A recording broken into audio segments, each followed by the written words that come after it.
Free zero waste swap, एक नहीं दो नहीं पूरे 25, और वो भी आपके घर में या आपके आसपास इजीली अवेलेबल है। उसके लिए आपको कोई भी ऑनलाइन शॉप पे जाने की ज़रूरत नहीं है या कुछ भी महंगा प्रोडक्ट खरीदने की ज़रूरत नहीं है।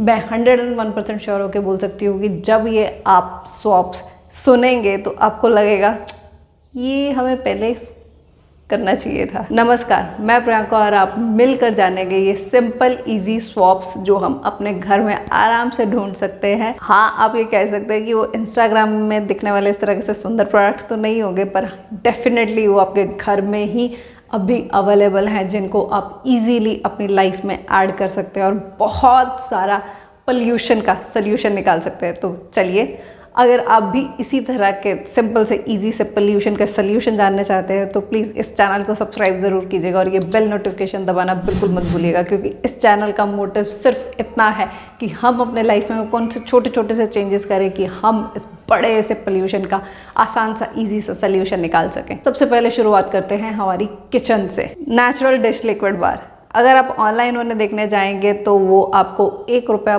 पर मिलीग्राम कॉस्ट करेगा, जो कि अपने आप में बहुत ज़्यादा कॉस्टली है। तो आप उसको घर में ही इजीली बना सकते हैं। इस वीडियो में मैंने डिटेल में डिस्कस किया है आपके सर्कमस्टांस के ऊपर, आपकी प्योरिटीज़ के ऊपर, आपकी रिक्वायरमेंट के ऊपर, आप किस तरह से 3 डिफरेंट कैटेगरीज में 3 डिफरेंट लेवल पे अपना कंफर्टेबल लिक्विड डिश वॉश या फिर डिटर्जेंट या फिर सोप बार्स यूज़ कर सकते हैं विदाउट एनी प्लास्टिक पोल्यूशन। तो अगर आप इस वीडियो को डिटेल में देखना चाहते हैं तो उसका लिंक नीचे डिस्क्रिप्शन में है। किचन टॉवल्स, मैं आपसे कंप्लीटली एग्री हूँ कि जब किचन में इस तरह से किचन टॉवल लगा होता है तो बहुत ज़्यादा सुंदर लगता है, पर प्लीज़ इसके कार्बन फुटप्रिंट थोड़े से देखिए। Carbon footprint in the sense ये है तो एक पेपर ही, ये किसी पेड़ का कटा हुआ हिस्सा है। इस किचन टॉवल को हम इस तरह से ना देख के अगर इस तरह से देखेंगे तो ये किचन टॉवल हमें अनकन्वीनियंट लगने लगेगा। तो इसका सिंपल सा रिप्लेसमेंट है, हमारे घर में ही हमारे पास इस तरह की बहुत सारी पुरानी टी शर्ट्स हैं, बहुत सारे पुराने कपड़े हैं जिसको हम लोग किचन टॉवल के जैसे यूज़ कर सकते हैं। तो आप इन्हें यूज़ कर सकते हैं easy simple swap. Reusable cutlery, हमें लगता है कि इसके बिना ज़िंदगी रुक जाएगी। हम इस तरह की महंगी एक्सपेंसिव कटलरी लेके क्या करेंगे अगर हम उसे मैक्सिमम टाइम यूज़ ही नहीं कर पाते। तो एक सिंपल सा सल्यूशन, आप प्लीज़ किसी भी तरह की कटलरी मत खरीदिए। हमारे घर में ऑलरेडी बहुत सारी कटलरी है, हम इसको यूज़ कर सकते हैं।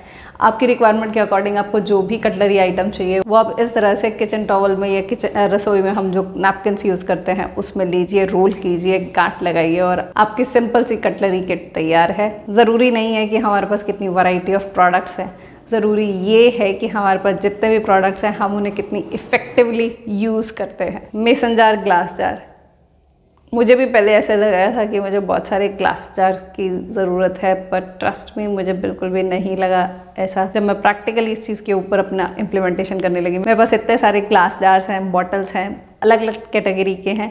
ये जो सारे हैं ये मेरी कलेक्शन पिछले 8-10 साल की है।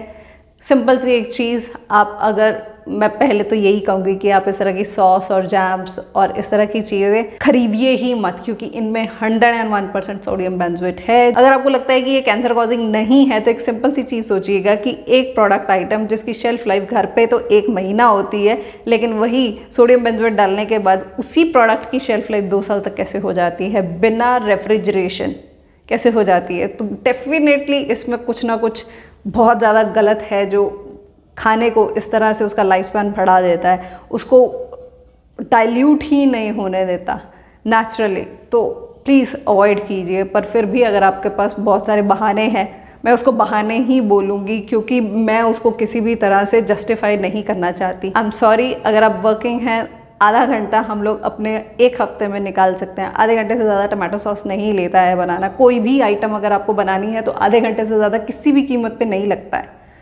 तो ये एक्सक्यूज़ देना बंद कीजिए कि मेरे पास टाइम नहीं है। पर फिर भी अगर आपके पास वाकई में टाइम नहीं है या आपके सर्कमस्टांसेस, हर किसी के सर्कमस्टांसेस अलग होते हैं, हर किसी की प्योरिटी, उसकी हेल्थ नहीं होती है, आप इस ग्लास जार में ही अपनी रिक्वायरमेंट्स को पूरा कीजिए।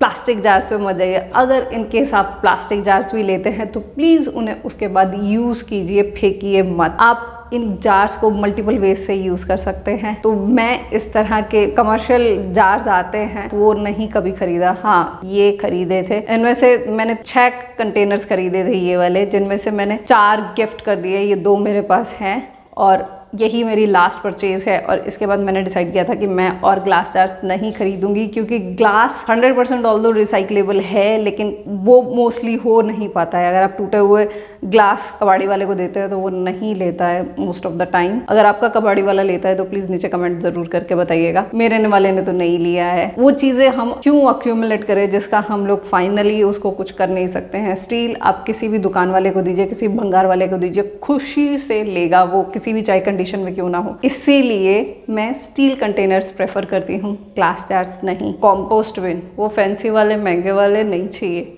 सिंपल आपके घर में जो पुराने मटके हो जाते हैं, मटका मैक्सिमम 1 या 2 सीज़न ही निकाल पाता है, उसके बाद से फिर वो भुरना शुरू हो जाता है। तो उन मटकों को आप इस तरह से अपना कंपोस्ट बनाने के लिए यूज़ कर सकते हैं। तो मैं आपको सजेस्ट करूँगी कि आप इस तरह के फैंसी कंपोस्ट के ऊपर मत जाइए। अगर आपको वाकई कंपोस्ट शुरू करना है तो आपके घर में कोई भी पुरानी बाल्टी या इस तरह का कोई भी मिट्टी का मटका बेस्ट है, क्योंकि ये उसका टेम्परेचर मेंटेन करने में, उसका मॉइस्चर मेंटेन करने में बहुत ज़्यादा हेल्प करता है। मिट्टी का मटका लीजिए, उसमें 3-4 छेद बनाइए और आपका सिंपल सा सस्ता सा कंपोस्ट बिन रेडी है।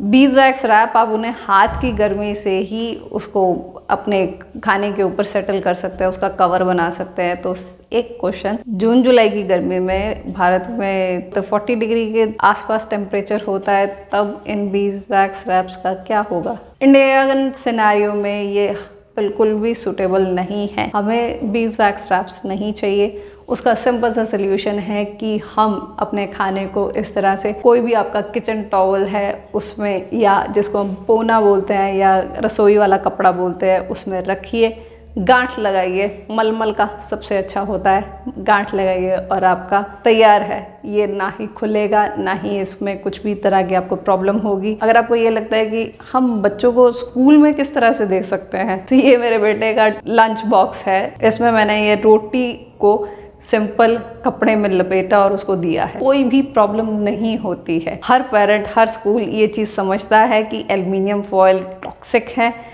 टिश्यू पेपर्स खाने के साथ चिपक जाते हैं। और टिश्यू पेपर्स को मैं इस तरह से देखती हूँ क्योंकि वो पेड़ों का बाय प्रोडक्ट है। तो हम लोग अपने बच्चों के लिए ये चीज़ तो कर ही सकते हैं कि ये जो 2 प्रोडक्ट हैं इनको डिच करके हम लोग सिंपल कपड़े में लपेट के अपने बच्चों को खाना दे सकते हैं।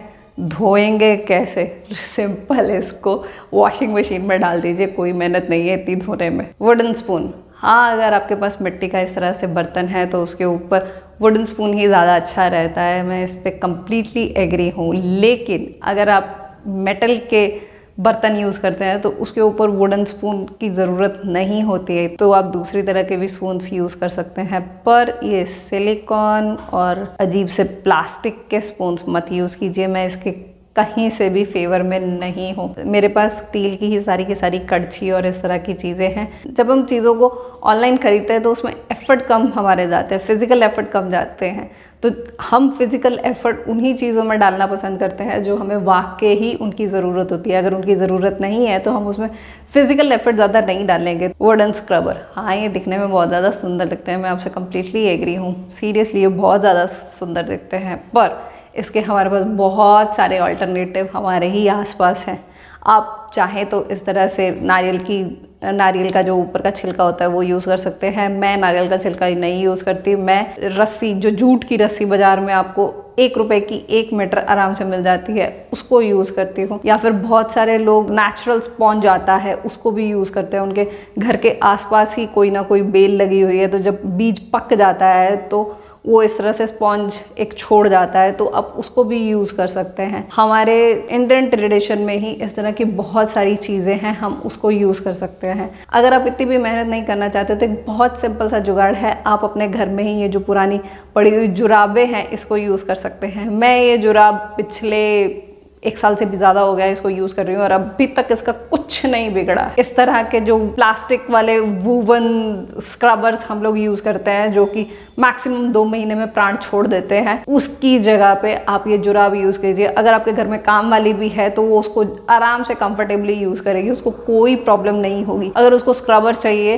तो आप उसको जूट का इस तरह से स्क्रबर दे सकते हैं। स्टील वूल स्क्रबर भी मुझे पसंद नहीं है क्योंकि वो इस तरह से छोटे छोटे स्टील के टुकड़े छोड़ जाता है। बहुत बार दूध उबालते हुए मैंने कई बार उसके टुकड़े ऊपर देखे हैं जो कि बहुत ही अनकंफर्टेबल लगता है। रीयूजेबल स्ट्रॉज, हाई कितनी सुंदर है ना, ये स्टील वाली, ये बैम्बू वाली, ये ग्लास वाली, पर इनके कार्बन फुटप्रिंट्स देखे हैं कभी आपने?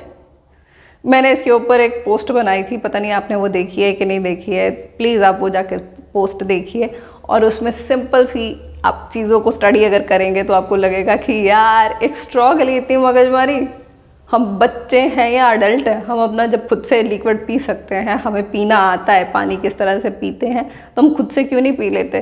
और जब हम स्ट्रॉ से चीज़ों को पीते हैं तो हमारा डाइजेशन बेचारा बोलता है क्या अत्याचार है इसमें, तेरा सलाइवा तो है ही नहीं। वो अत्याचार अपने पेट के ऊपर मत कीजिए और इस तरह की फैंसी स्ट्रॉज के ऊपर जाना बंद कीजिए और रीयूजेबल स्ट्रॉज के जाल से बाहर निकलिए। हम इतने बड़े हो चुके हैं कि हम अपनी ड्रिंक पी सकते हैं, तो उसको सिंपल मुंह लगाइए और पी लीजिए। Trash bags, reusable trash bag, green colour के थ्रैश बैग्स, महंगे थ्रैश बैग्स नहीं ज़रूरत है आपको। अगर आप अपना गीला और सूखा कचरा अलग अलग रखते हैं तो आपका एक तो डस्टबिन गंदा नहीं होगा, दूसरा आपको इस तरह के प्लास्टिक के आपको लगेगा, आपको बहुत सारी कंपनीज ये बोल के बेचेंगे कि हाँ भाई ये 100% बायोडिग्रेडेबल है, पर वो बायोडिग्रेडेबल है एक स्पेसिफिक एनवायरनमेंट में, और हमारे जो गार्बेज के पाइल्स हैं उसमें वो स्पेसिफिक एनवायरनमेंट नहीं होता है, तो वो एक नॉर्मल प्लास्टिक के जैसे ही बिहेव करता है।